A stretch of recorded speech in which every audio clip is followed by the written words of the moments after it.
Hi, I'm Dianne Bondy, and I am the only one redefining yoga for the rest of us.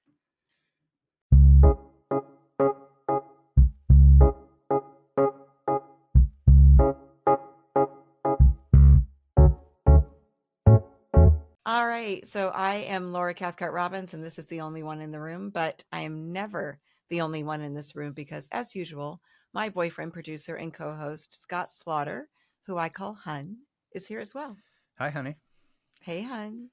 So today we are talking to Dianne Bondy, Right and on. she says, right? She's a social justice activist, an author, an accessibility yoga teacher, a podcaster, and the leader of the Yoga for All movement. She's That coming is to a us from busy schedule. right. It's an Yeah. impossible schedule. Yes, Yeah. she's coming to us from Ontario, Canada. Is that Mm. correct? Yes. Yay! Yay. That's correct. Hello, Ontario. Yay! So, Ontario, I've never been there, so we'll talk a little bit about that. But I just wanted to start off, as I told you before, by fangirling over you a little bit. That's Um, sweet. I did a TEDx talk in 2022, and somewhere after that talk, I started to, like, in a day, I gained like 100, 200 followers, and I didn't know what had happened. And so you start looking through Instagram to see like who tagged you or like what's going on, what's all this activity. And it was you. And I hadn't heard of you at that point, but you had shared a clip of my TEDx talk on your feed, like on your actual feed, not in a story. And people started coming over and following me and took your suggestion, your recommendation. You have very engaged followers. I do. You do. And I was in awe, one, of the generosity of that. And then I asked you if I could have Simon and Schuster send you the Stash influencer box. Love that. Yes, you agreed. And this is actually the first time you and I are talking voice to voice. Yeah, for sure. Yeah, Yeah. we've only kind of messaged each other, not just kind of, we've only messaged each other. Yeah. And I feel like I know you because I've watched so many of your videos. And I'm an oversharer, as I've as I've indicated. So yeah, So, nothing left to the imagination. nation. Yeah. Well, I'm glad you're an oversharer because you overshared my stuff Yeah, and exactly. It got worked me, out good for you. right, a lot of Yeah. attention.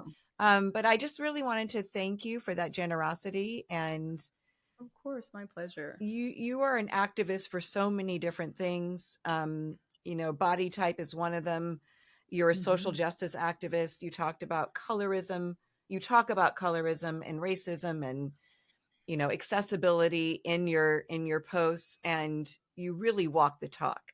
Like Thank you do not shy away from the hard subjects. Whenever I see it, I'm always trying to make sure that I comment and reshare when it's appropriate. And just because, Mhm. I don't know, it's really inspiring to see. Oh, thank you, Laura. Yeah. I just believe, and it's part of my yoga learning, that nothing happens in a vacuum, right? We are all in this together. And for the amount of times that I feel like Black women in particular don't get boosted, or their content doesn't get shared, or their humanity isn't recognized the same as other racialized identities, I'm here for Black women. I mean, I'm here for all women, but first and foremost, I'm a Black woman and I want to raise up other Black women and other racialized identities, because I feel like people are so quick to come for us. People are so quick to criticize us. People are so quick to not listen to what we have to say or identify our humanity, that I need to, on my platform, show all the fabulous ways that we show up for humanity, all the great stuff that we are doing that doesn't always get the recognition that it deserves. So I saw you come across my feed and I'm like, yay, I get to share another author. And then when I got the PR kit from Simon and Schuster, I was like, and it comes with body butter. Like, Yeah. it was just, I don't know. It was just really great to support another Black author, to support a Black woman on her journey in sharing her truth and her story, which is a common thread for all of us. And for me, what I love about social media is the social part of it. And I'm not that interesting, to be honest. And if I just posted about me and my day and what I ate and what I'm wearing, I'm like, that gets boring really fast. But I have the opportunity on the platform that I have to uplift as many voices as I can and to bring awareness to as many, causes as I can. And I'm going to use that. I think Yes. that's part of being in community and part of being, conscious of our humanity. Mm-hmm. And you I have a quote from you where you said, they don't get to define what yoga looks like anymore. When you're posting on social media, you own that, right? You don't have Yes. to check in with anybody and say, is this No. okay? Yeah. You can make that definition, which is really what this whole episode is about, is you redefining. Yeah. Um, and I wanted to start off by talking about an article that I wrote in 2018 for HuffPo that went viral about being the only Black person at a 600-person writing retreat. Oh, And it wow. was a 3-day retreat given by Elizabeth Gilbert and Cheryl Strayed. And there were Mm, there were 600 people there. And Diane, I was checking like the kitchens and housekeeping and like everywhere I was nobody. to see where are the people of color, and there just weren't any Yeah. there. And that's actually Wow. not true. There were a couple people of color. There were no other Black people.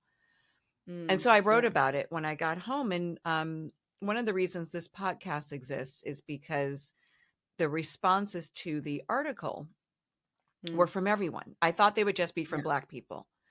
Mm-hmm. But one of the responses that I wanted to talk about was a woman who wrote me and said, "Thank you so much for writing this. I'm a white woman in my 60s, and I'm large bodied. And I Mm-hmm. went in to take a yoga class, and Mm-hmm. every head went on a swivel toward me. And the Yeah. looks I got were so unkind that I left." Mm. Oh, Yeah. that is terrible. Yeah. That hurts my heart. That hurts my heart. It hurt my heart too. And so Scott and I decided these were the stories we wanted to tell on the podcast, not just about Mm-hmm. being the only Black one, which is Yeah. a very important and valid experience, but there are a lot of people who Mm-hmm. feel alone in a room Mm-hmm. full of people or feel othered. Absolutely. And I think your space is one of those spaces, you Yeah, know? I've always wanted that for people. And I get what that person shared with you, because that has been me prior to the kind of the shift in yoga culture and narrative, which I think is largely brought on by being able to democratize the space by having platforms where you don't have to wait for some major publication who's not interested in any kind of representation beyond performative to put you on the cover, during Black History Month, or Right. put you on the cover if, they feel they're doing a body image issue. But every other time, they're not interested on the inside of their pages or anywhere to represent that humanity looks all kinds of ways, and that certain bodies aren't better than other bodies, that all bodies deserve to be seen and recognized and humanized and empathized with. And so I'm not at all surprised that this person had this experience. I've had that experience on more than one occasion. My very first step into a public yoga space, I've always ever just practiced at home or practiced with my mom. And after I had my kids, I was having some postpartum depression. And I remember my husband saying, "Why don't you go take a yoga class? Get out of the house. I got the kids, go take some time." I think my son Dylan was maybe 6 weeks old at that point. And I'm like, okay, you know what? I'm going to feed him. It gives me a 2 hour window. I should be able to get to yoga and back before he needs me again. And I remember the same experience of walking into a yoga studio and a person who's literally half my age giving me the once over and letting me know that this was going to be a hard class. Like, I'd never done yoga before. And just for reference, I was introduced to yoga when I was 3 years old. My mother was like a yoga person on the down low because Black people didn't do yoga and all those kinds of nonsense. Conversations. And so I had been on my mat for well over 30 years at that point. And to have somebody just look at me and make a judgment on whether I belong in the space or not was heartbreaking. And I remember coming home from this yoga class and turning to my husband and saying, "Listen, I'm going to open a yoga studio. And he's like, wait, what? Like you were just going to go take a class. How did we go from taking a class to opening a yoga studio? And it was really because of that experience of not seeing any kind of representation, not seeing people, black people, not seeing fat people or bigger bodied people or large or fluffy or however you identify, in these spaces. And I knew out there that there had to be more people that look like me who are interested in practicing. So you know how it is as a black person. When we're not invited to the table, we pull up a chair or, screw it. We just create our own table. That's right. And then I think what people think is going to happen when we're excluded from spaces is that we're going to press our face up against the door and look in longingly like we want to be included. And that's not how black people roll. We'll be like, we're going to have a party and it's going to be better, and you're going to want to be invited, and we'll probably let you in if you're not problematic, but if you are, you can kick rocks. Do you know what I mean? Like we're not waiting for you to identify us or to validate us. And I think that's what happens when people create these exclusionary spaces. They think we're going to press our face up against the class and beg to be let in. No, we're going to start our own revolution. And history has proved that time and time again, right? We will Yes. step to the forefront when we need to, and we're not waiting for validation from anybody else. I I just love everything you just said because it's so right on and so in alignment with my way of thinking and my experience in life. Yeah, I grew absolutely. up around Black intellectual activists who, sat around at night and played Marvin Gaye and tried to figure out what the next move was. So, and I also grew up with the messaging that Black was the most beautiful thing I could be. Yes, that Yes. was Yes. gifted to me as a And child. you're fortunate because not everybody gets to I get that gifted to them. So Yes, that in and of itself is revolutionary. it is. It is. And my dad was just here. My mom lives here. I thank them both when I saw them for a variety of things, but that included. And I want to talk about diet culture and the Oof. industry, but I want to Yeah. start with you. I want to go back a little and start with you as a kid, your experience as a kid um, with body image, and just talk to me about that and what that was like. Like, what size kid did you think you were? What size kid did the world think you were? Your Mm. parents, and then just tell me what it looked like for you. It was pretty miserable growing up. I grew up in a small town outside of a big city of Toronto, which is now Toronto has spread. And if for those of you who might not know, Toronto is the capital of Ontario. It's a mini New York City. So if you've often been watching movies that are supposed to be in New York City and are not filmed in New York City, they're probably filmed in Toronto because it has a very similar look, but it's a totally different vibe. So I grew up in this small town. So everybody who was cool and interesting and had culture lived in Toronto, and the rest of us lived in the suburbs. And so I grew up in the suburbs with no black friends when I was a little kid. Like my cousin would come over occasionally. I had my brother and my sister, but my grade school, from kindergarten through the eighth grade, it was me, my brother, and my sister. And then in the last, like what I guess they call middle school in America, we had kids who were being bussed in from other places. And so we had maybe four more black people. And then I went back out to high school. And in a high school of about 1,500 kids where I went, there was maybe 10 of us who were black, 20 total maybe racialized identities. So it was hard growing up for me because I never saw myself represented anywhere. I remember the first time that something like that it struck me was when I was about, I want to say 6 or 7. My parents are from Barbados. I'm a first generation Canadian. And so because I didn't have a lot of access to my grandparents, every now and again my parents would ship us off to Barbados for the summer, and I'd go, be with my grandma for a few weeks during the summer. And being in Barbados, everything is black. The doctor, your dentist, the newscaster, the people at the grocery store. You don't see white people very often. And if you do, they're usually tourists at that time. So this would have been the early 70s. The dynamics and the racialized identities have changed, but we rarely saw white folks when we were there, because also I'm not living in the touristy areas. I'm at my grandma's house. So we're in the country. We're not in the touristy areas. And it struck me the first time I saw like sitcoms with all black actors, when I saw a newscaster, like I hadn't seen these things before. This was not my lived identity. And as a, as a black person with a black kind of traditional body, I never fit in with any of the body types at school. And when I was a kid, like Roadrunner jeans was this thing that everybody wore, and my butt and my thighs were not having it. Like there is, Beyonce always says, if you don't jump when you're putting on jeans, you don't understand my struggle. That was my struggle.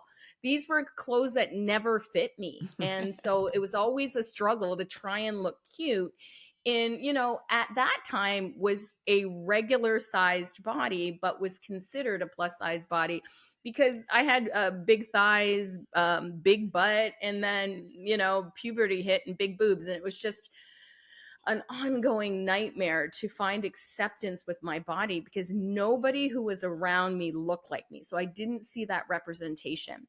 When I was in grade school, I was just kind of lumped in with the fat kids, and which at the time was devastating. Now, when you look back on it, it's how society was. And my dad, who really had an issue with my body, would torture me. And I got put on a diet when I was 8 years old. My mother took me to Weight Watchers when I was 8 years old, and I was on appetite suppressants, and my parents would make me exercise and, and make me run so that I could be whatever an acceptable size body would be. And that ended up manifesting into an eating disorder. When I turned around 12, and it was a pretty serious eating disorder that I had the ability to pass on to my younger sister because she was watching me, right? We learned by watching. And then that started a whole nother drama with my parents. Like my mother took it so personally that I was doing these things to, because she was a bad mother, or, it was overall, it was a miserable experience not to see yourself represented, to be picked on for having a body that was different than everybody else's, internalizing those messages that I was not worthy, I was not attractive, I was not beautiful, I was not smart based on the size of my body. And that to me was, my whole existence growing up. I didn't have any references.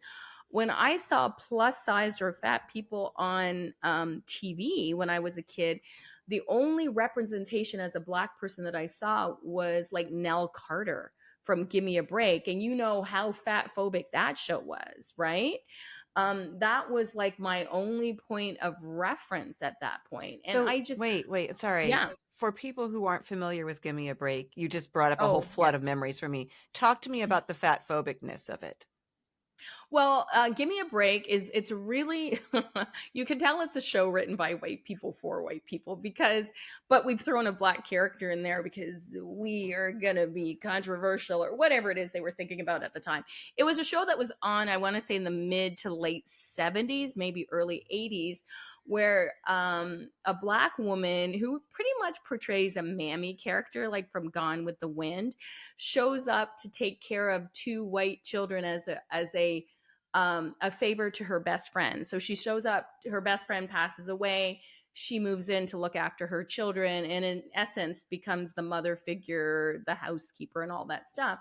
And the whole show just kind of revolved around pretty much picking on uh, Nell Carter, who played the pivotal role or the character in this, her weight, making comments about her weight, always making judgments about her weight, her apologizing for her weight. Like, it never really focused that much on the relationships that she had with the children she was looking after. It was a very one-dimensional kind of show, but that's what was on, and that's what we watched. Yes. And that was, my dad constantly saying stuff like this. If I didn't, start dieting or get thinner or whatever, I would wind up looking like Nell Carter, and then I would end up having a miserable life. And that was constantly the narrative I was being told as I was growing up in my formative years. So it makes sense that I would develop an eating disorder after all of that. Oh, yeah, it does. And thank you for you really remember a lot about that show. It was the only show on that had a black character at the time. Then the Cosby Show came in, Yeah, and then A yeah. Different World, and then, Family Matters, and then Right, the right. 90s, we really did pull it together. But in the 70s and 80s, in terms of what was child friendly, because I was a kid in the 70s and a teenager in the 80s. What was child friendly when I was a kid was few and far between. So that was it, right? Yeah. That's the point of reference. And I think, I'm just thinking as you're talking that, one by one, these different ways that we're marginalized, it became not okay for us to bully people about it in the shows, to make fun of it, and Black was one of them, right? Black was a big one at Oh yeah. first, and then eventually you're like, oh, you can't say that, you can't do that. But I feel like someone's size remains still To this free day. territory for people Yeah. to poke fun at, and I'm putting that Mhm. in air quotes for people who can't see. Um, and why do you think that is? That is like the last bastion of being able to bully someone. And here's my arrogant opinion on this. People really feel like fat people or people in plus size bodies, however you choose to identify. I use the word fat when I refer to myself. I don't look at it as a slur. I've made peace with the word. It's a descriptor, like I have locks in my hair or I'm rocking some caramel highlight, whatever it is. But because people truly believe that you can do something about it, and being whatever size body you are is your fault, and it's because you are lazy or whatever. So because I am lazy or whatever it is people think I am, then they feel that they can bully me into changing my body. And I think that's pretty much because we're such an image focused society that we can shame people into changing their behavior. And if that were true, then everybody would be thin, would it not? Because fat folks get bullied all the time, constantly. And now we have all of these fit influencers saying all kinds of untrue things and spreading misinformation about why people are in the bodies that they are. And so it takes on a whole new life of its own, because I remember I had posted something on Instagram around some rando out of nowhere. And I always think it's funny when total strangers on the internet want to come for me and give me advice about whatever. Again, dude, you're a total stranger on the internet with a picture of a cat or a flower, whatever 74298 with your 6 followers or whatever it is you're doing, telling me that, oh, you know why you're fat? Because you're lazy. And I told my trainer that, actually. I go, look, I got a comment on Instagram about my body. And my trainer thought it was hilarious. They go, if he only knew how hard you work. These are my genetics. This is how I shake out. I could starve myself for weeks at a time, and my body is so conditioned and so precise and functions so well. It's going to be able to maintain whatever I do. These are my genetics from my great great great great great grandmother and grandfather that help my lineage survive all these years. This is how it rolls out. And I am no longer interested in trying to apologize for it or change it. Do I work out? Yes. Why? Because I love it and it keeps me from punching people in the face in this current climate. It's a good stress reliever because people really frown on that, especially in yoga. It keeps me clear. It keeps me focused. It makes me feel good. I work out with a group of women and we have these great conversations of what it's like to show up as women in the world. Like it's a great group of people that I work out with, and I do it because I like it. And any change to my body beyond, being strong for longevity is just what it is, right? Right. Like I try not to get caught up in it, but I'm not going to lie. It's taken me 40 years to get here. Yeah. Yeah. And thank you for all that. I hope that people just clip that audio clip that you just said and share it with people that need to hear that, because that's Yeah. real. And what a wonderful way to embrace who you are by saying, this is my Yeah. lineage and this is how my ancestors survived and this is what I look like. And you Yeah. are rocking the caramel hair highlights, by the way. Thank Yes, you you. And my are. locks. I always like to thank my stylist Adia for hooking me up and Yes. making me look cute. Yes, super These are cute. always her ideas. I'm always like, whatever. Yeah. No, it's good. It's really good. And Mhm. now that you said Barbados, right? Yeah, Yeah, that skin that you have, I can see it now. Like, that's right? island skin. Yes. Island skin, and Barbadians have a really big forehead. So look at I was Rihanna. about to say Rihanna, Rihanna is look at probably her. the most famous Bayesian, right? She is. Yeah. She is. Yeah, she is. Um, Yeah. so you talked about struggling to make your body smaller while you were Mm, growing up. yep. People being disappointed that you were unable to, Yeah. and culminating in a serious eating disorder that your sister saw because you were modeling this for her, and she did the same thing. Yeah. We would compete with it, actually. So what did that disorder look like? Can you tell me? Yeah, a lot of starvation, and then a lot of binging and purging. I ran the gamut of all of it, because when I was at my sickest, people were great about commenting on my body and telling me how great I looked. So that just fed a vicious cycle. If I look good here, won't I look better if I do even more, Yes. right? And it just became this vicious cycle. How small can I get, right? How can I stop people from picking on me? Now, if I could control the size of my body, then maybe they wouldn't pick on me at all, but they're always going to find something to pick on, right? Like, you're never going to be able to shake the bullies, because if they don't like my body, they're not going to like my hair, or they're not going to like my skin tone, or they're not going to like the way I speak or what I speak about. Like, there's always going to be something that's not going to live up to somebody else's expectation of me. And there has to be a point in your life where you have to say, other people's opinions and expectations of me are none of my business. Yeah. I show up, do the best I can do under all circumstances. And if this doesn't work for you, then this sounds like a you problem and not a me problem. And, I think this comes with being in your 50s. I think this comes with getting a little bit older. I think I wish I knew that in my 20s and 30s, that all this stuff that people are telling me is never going to matter Yeah. in the grand scheme of things. It's just not. And I think that's important to realize. And I love it when I hear younger people say, this is who I am. I'm out and I'm loud and I'm proud, and, take it or leave it. And I Mm. kind of feel that's where we need to be at this point, because you're never going to please everyone. It's just never going to happen. And people pleasing is the fastest way to kill your soul. Yes. And in some cases yourself. Yeah, 100%. Yeah. You speak on that very well. Yes. Yeah, Yes. Thank you. very well in your book. Yeah. I really appreciate that. And that's where I was going. In a different way, but in an effort to Mhm. conform and to be seen a Yes. certain way. Absolutely. That's people pleasing Oh, yeah. 100%. Yeah. 100% it is. It takes on many forms, right? Yeah.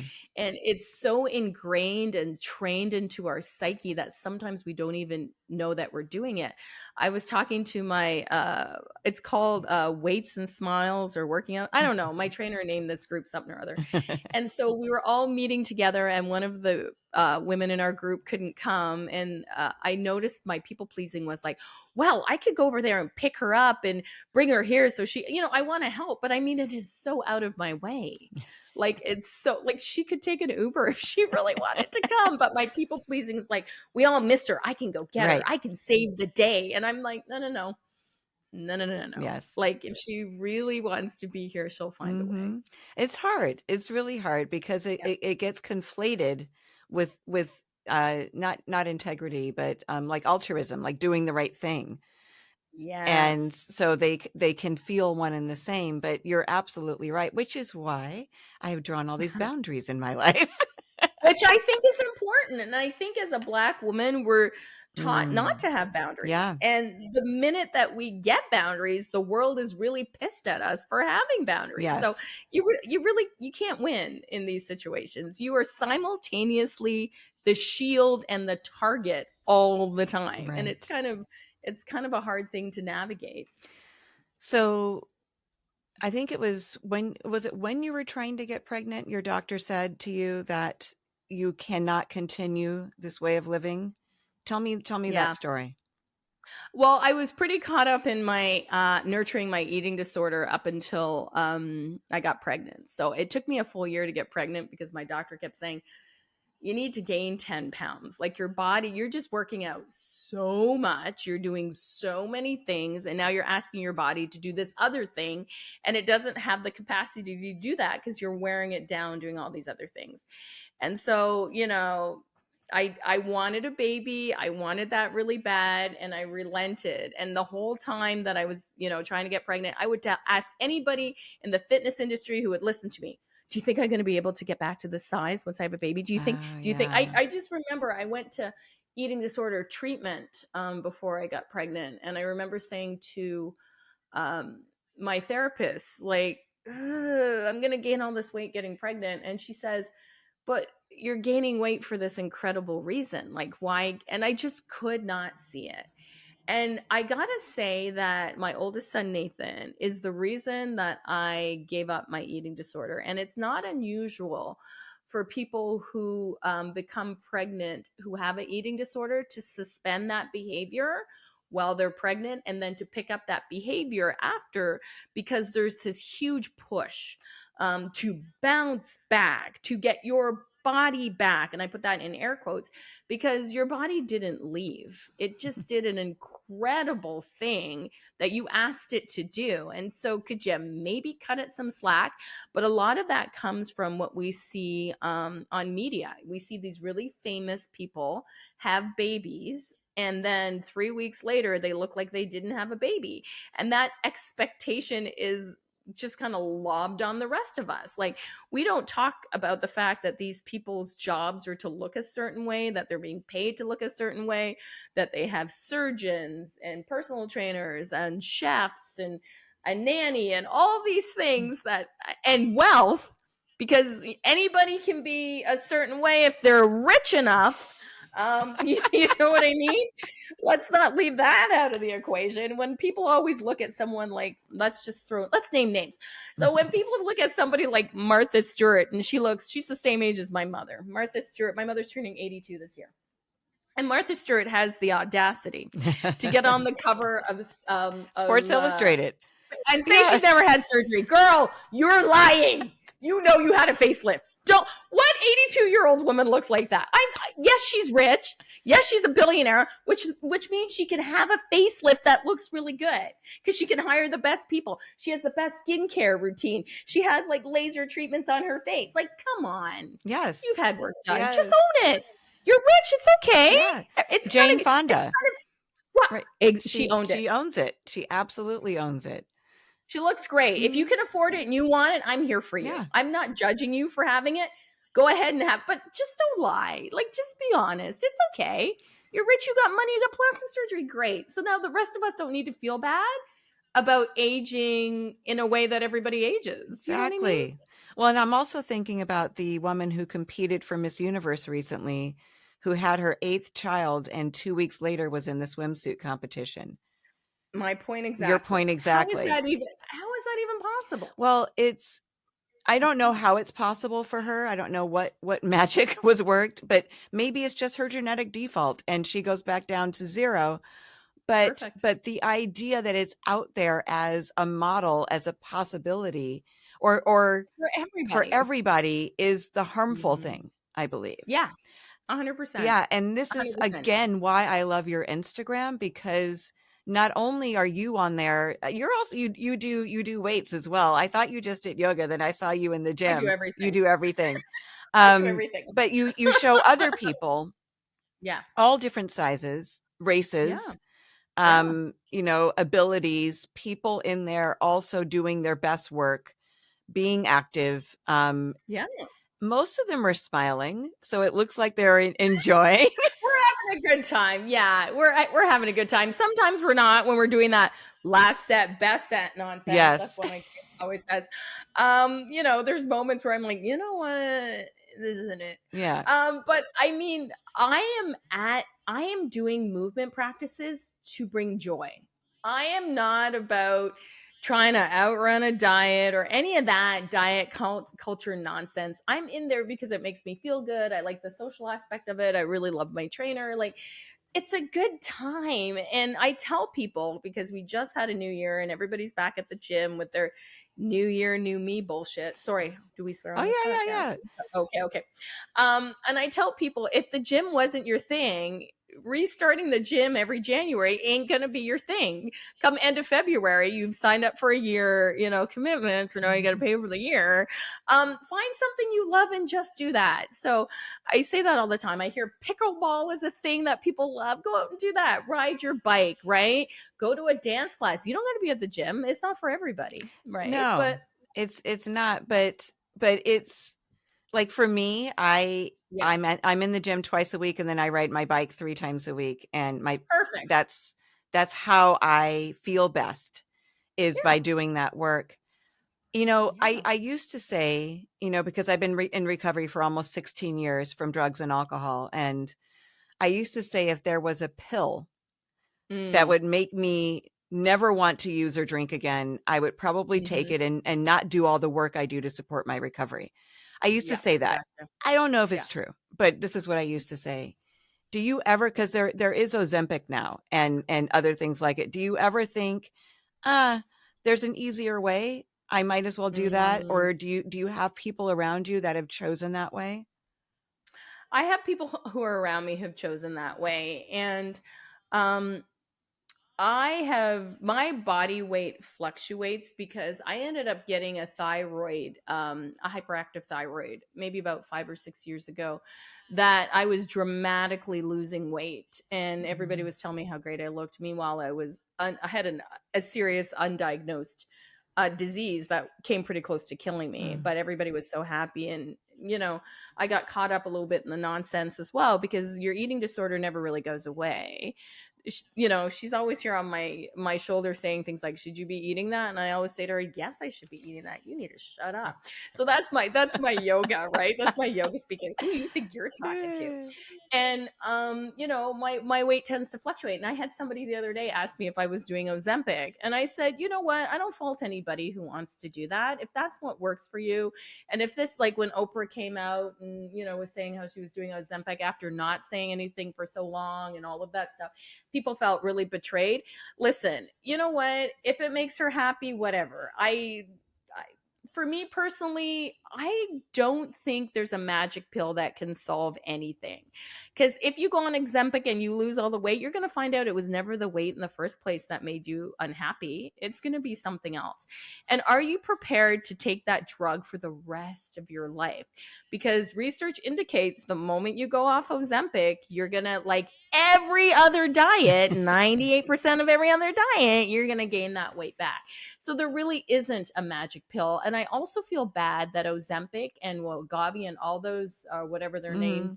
medications that were designed for people with diabetes, people can't get that now. Yeah. So, I feel like we've done a big disservice to people who actually need those medications to survive over an aesthetic. Mhm. Mhm. Yeah, This is my arrogant opinion. Don't come for me. It's just my arrogant opinion. no, I think that there is something to recovery, Mm, and I don't necessarily mean just from substances, but there's a way of life that supports recovery. Um, and when I say recovery, I'm talking also about recovering from trauma, yeah, and then sure. there are certain things that are good for me to do. Like I talked about my workout, I meditate. I meditate every morning. It's not something I want to do ever. I don't ever want to work out Yeah. either. I don't necessarily want to, have the salad or the smoothie, which are better for me. Better, and I want to talk about food as fuel too, because you had a post about that. But those are better fuel for me when I'm writing. When I eat something heavier, I usually wait till later on. But when I'm writing, a salad or a smoothie are better for me. And just to whatever supports the best headspace for me, Yeah. so I can be generous and curious and attentive, Yes. have energy. Mhm. And I don't know for me if a medication would be the way to achieve that.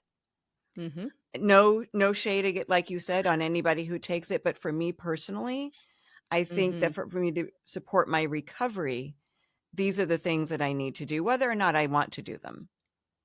Agreed, agreed. And if we look at it from the yoga perspective, a big part of our yoga journey and a big part of the yoga teachings outside of asana. So I think a lot of people in the West think yoga is just the exercise portion. They don't understand about meditation. They don't understand about the 8 limbs. They don't understand about the yamas and niyamas. And one of the biggest things that I have learned from yoga is, because I'm always uncomfortable, because I'm always the only person or the loudest person or the fattest person or whatever it is, to learn to sit and be okay in my discomfort, right? Mhm. And that these are the teachings of yoga. How do I breathe through my discomfort? How do I navigate the world through my discomfort? How do I use my acceptance of my discomfort to illuminate my humanity so that other people who are feeling the same way don't feel alone?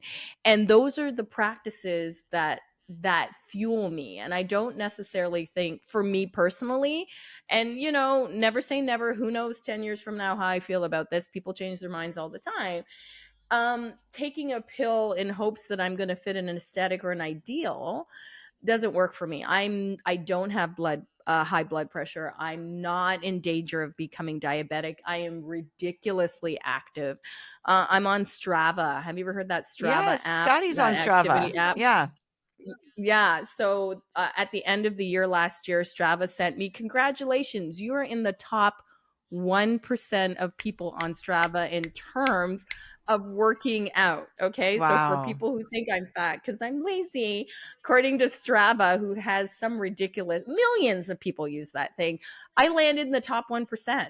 Get it And right I look now. like this, right? Right? Yes. And I look like, because this is how my body shows up, and I'm not in pain. I feel really healthy. So for me, taking a Ozempic is more about looking a certain way as opposed to feeling a certain way, and it's just not for me. I love the way you put that. It's about looking a certain way versus feeling a certain way. And for me, I'm going to choose the feeling a certain way. Exactly. That is so much better for me. And I wanted to mention this because I saw one of your posts that said food isn't just fuel, it's a source of Yeah. joy, memories, Mm, and yeah. connection. I Exactly. love that. Talk to me about that a little bit. I think we get, especially in the fitness spaces, and I'm going to just say it, toxic fitness spaces, food gets distilled down to macros and just, this, you need this for fuel, so you just need to eat it. And I don't know, coming from a culture that is rich in tradition, food is a big part of how we celebrate joy. Food is a big way on how we congratulate people for doing well. And I really don't like this idea that we reduce enjoying our food down to something that is just necessary for survival. I love it when on a Friday night, this is what we do at my house. My kids are into pizza. They're teenage boys. This seems to be the food of choice right now. We order like a king size pizza, and the joy that when that pizza comes into the house and we all sit down and we eat it. Nobody blots the pizza with a paper towel. You'll be asked to leave if you do stuff like that. Like, just eat the damn pizza for God's sakes. And we just, like, my son turned 17 a couple weeks ago and he wanted an ice cream cake. We don't eat ice cream cake very often. And the joy for him to blow out the candles and cut himself a wedge of this cake and just really enjoy being with family and friends, or learning to make a really special recipe that might be hundreds of years old to serve with this next generation because my great grandmother made it, and it was a special time when she made this. And maybe we didn't have a lot of money, or my family didn't have a lot of money at that time, but this was something that was always presented at special occasions. All of that has value and culture. Food cannot be simply distilled down to macronutrients. I mean, where else in the world do you find such an incredible sense of joy? I was at a yoga retreat or festival or whatever, and they had all these food trucks in a circle. So that's just heaven for me. I love a good food truck. And I went up to the Thai food truck because I'm like, oh, Thai food. And they had this vanilla lemonade thing that had a scoop of vanilla ice cream in it. Mm. And they handed this lemonade to me, and I took a sip of it and I sat down exactly because I passed out. The sensation of that coming across my taste buds and the feeling that nothing's going to give me to this day. I think this happened like 8 years ago. I still think about that damn lemonade. I can't find it. I go to every Thai restaurant looking for this lemonade, and I think it might have been specific to this food truck. But good Ah, Lord, to miss out on the joy, or when you have like a Vietnamese coffee, or you go to Paris and you have a croissant, like how can you just distill that down to calories in, calories out? Like I don't get it, yeah. and I don't want it. I don't want to get it. I don't want to understand it. I don't want any part of it. When a couple things, when we do Sunday dinners here. Mhm. And Mhm. so my two boys, their girlfriends, my brother, my mother, like we all gather and enjoy food. This is a big, big thing we do. The other thing is that Scott and I we live by ourselves now because his two girls are out in the world and my two Oh, boys good are, for you guys yeah. out in the world. I don't think that's ever going to happen for me, but I'm happy for you. You'll see. You'll see. I don't know, man. In this economy, I don't know. Right? Yeah, that's part of it. But he cooks for me, and this is a Mm, big thing that we share. He makes really delicious food for me, lovely. when he's not working, maybe he'll be scrolling for recipes, right, on TikTok or Instagram or wherever it is, and come up with something really delicious to make for me, and then we sit down and really enjoy that food. Yes. Yep. um we don't drink anymore, so we don't, that's not part of how we enjoy when we travel or go Yeah. out, but the Yep. food is the thing, and to give ourselves permission. and Yes. and I used to know somebody who had, the lunch was chicken in cubes and something else in cubes, and there was just certain ounces of those, and she looked the way she wanted to look as a result of it, but Sure.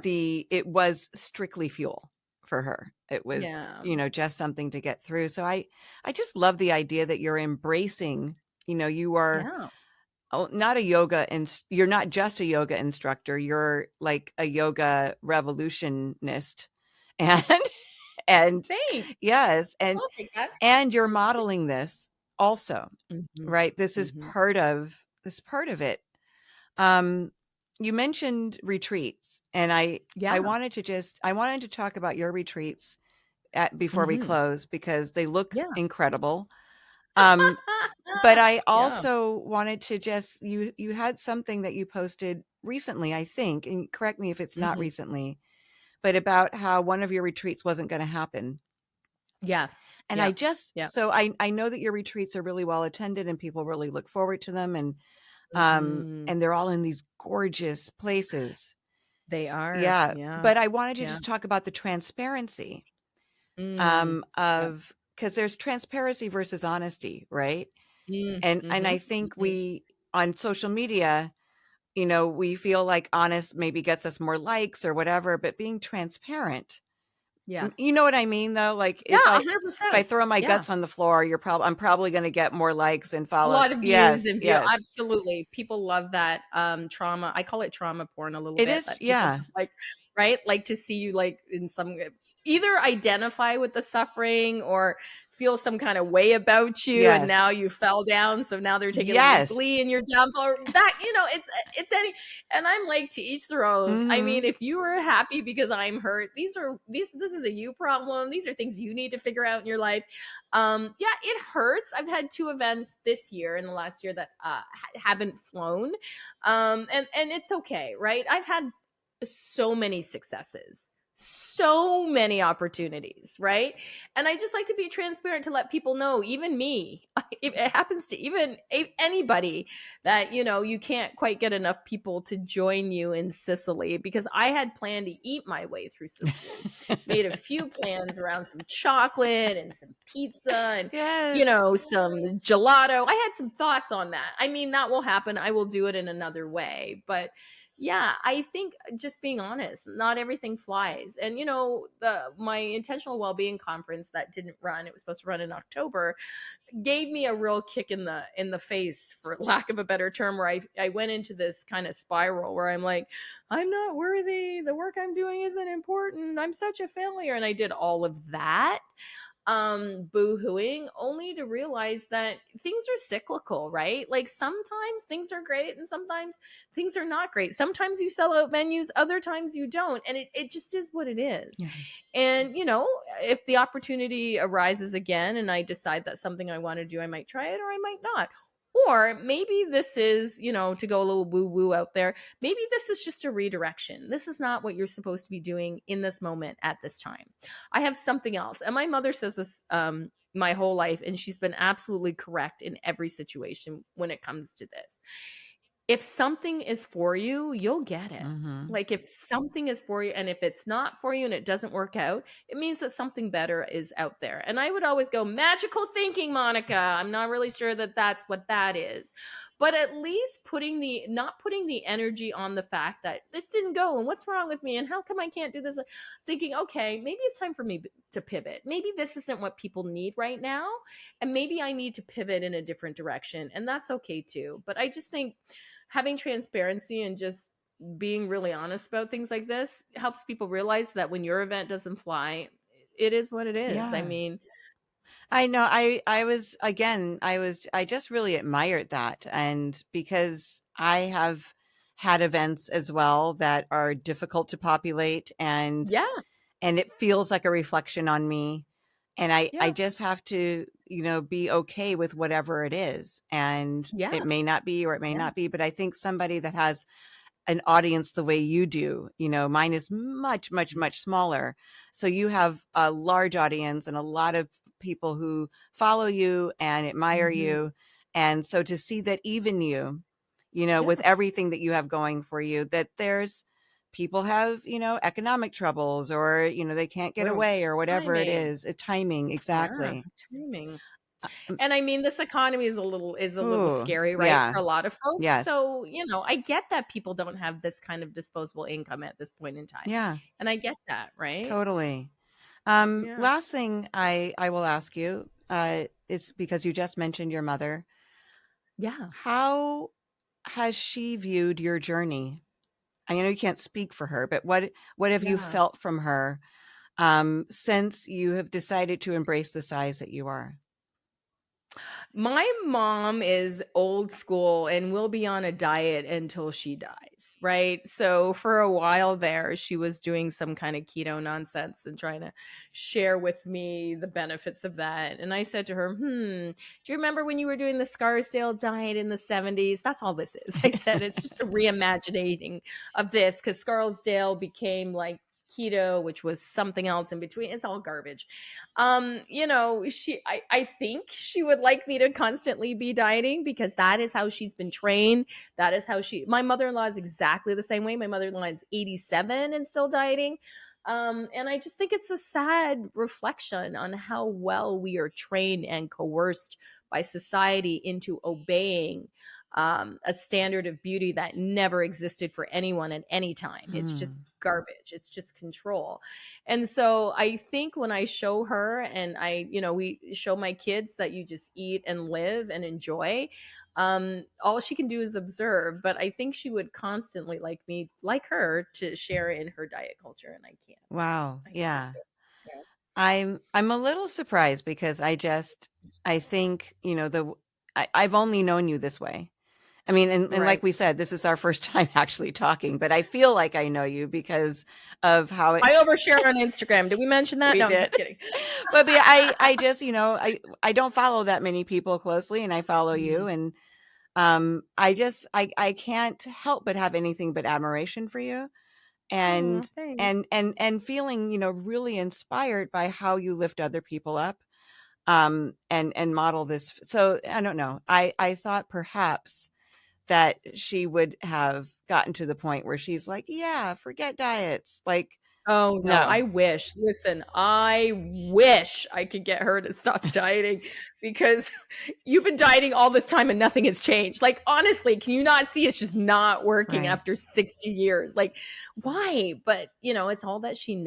knows and it's all that that generation knows. And I think there's some kind of comfort in it for her. Yeah. She's obviously getting something out of it. So I choose not to. Whenever she starts talking about her diet, I just change the subject Yeah. casually, Yeah. right? Of course. Yeah. Very, very nicely. But let's talk about this, Mom. Yeah, did you see what Dylan drew on the fridge or Right. whatever? I just, I redirected back to her grandsons, and then she's Then on she's that on trail, that. right? 'Cause Yes. yeah, 'cause she's a very good grandma. So Are you still thinking about coming to the Southern California? I'm definitely coming to Southern Yes. California. Okay, so now Yes. let me just be clear because I'm confused. As a Canadian, my American geography is really shitty because we don't need to know it. I Like figured I you were don't gonna need to ask know it. Laura. Yeah. So I am. Ugh.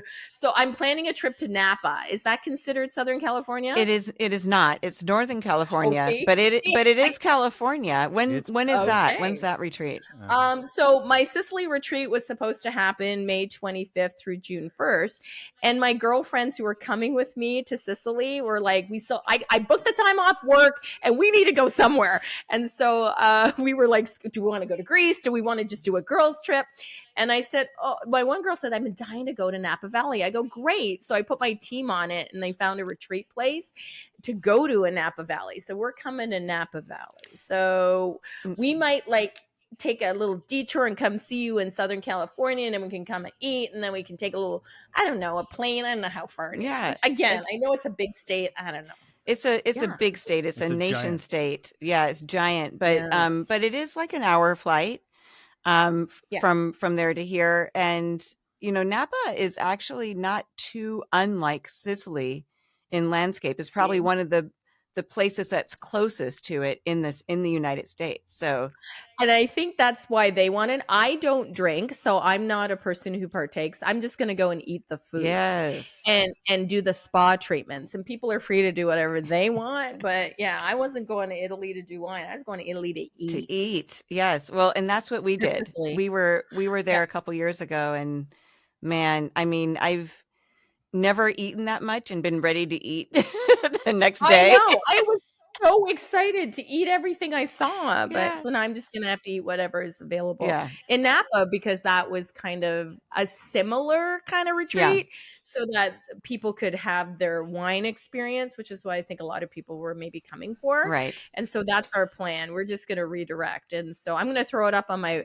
website, and I'm having my team kind of put it all together. Yes. And so we're just going to do something anyway. And I'm going to make it, if you want to come hang out with me in Napa, this is where I'm going to be. Come see me. Exactly. Right. Exactly. And so your website, thank you for mentioning that.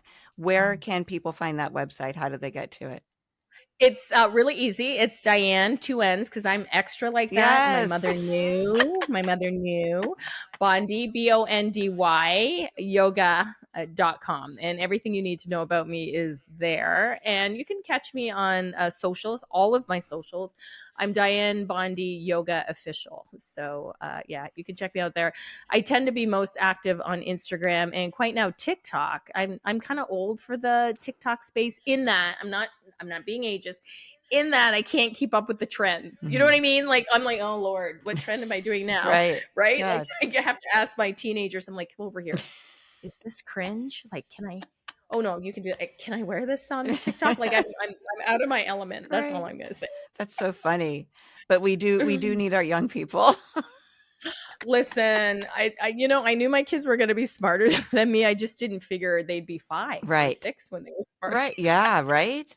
But it's always been like that. It's like, my kids could program the DVR, back in the day when nobody else could. What Yeah, was I just going to amazing. ask you? I was going to ask you something. Oh, actually, Scott, I was going to ask you if there's anything I missed No, we're following up good, huh? on. You did great. Okay. I think you would Good. have yeah, Good. I would have come back. Because sometimes I'll ask a question and then we don't really get to the answer, and I want to make sure that for the I tend to listeners, do yeah, that. we circle that back. Um, Yeah. you are such a delight. I'm so glad we did this. Thank you so Me much. too. Thanks for inviting me. Sorry I missed the link. I just thought I'm just going to sit in front of my computer and somebody's going to message me, like my assistant. I'm going to get some kind of frantic text message, Yes. but I'll be ready. I'll just sit here and I'll be ready because I was like, okay, I put my lipstick on. I Yes. don't have a link. You Yeah, I look did send it to lovely. both. I sent it to Julie and to you. So Yeah. Okay, yeah, I yeah, eventually okay, got it. yeah. Thank you. Yeah, Yeah. so Thanks for we reaching got out. Okay. you. Thank you. We got you. Hmm. And Yeah. We now did. our listeners have you. So thank you so much for being on the show. Thank you, Laura. Thank you, Scott, for having me on the podcast. Thank you, This was a Diane. lot of fun. Yeah, This was a you killed lot it. of fun. Thank you.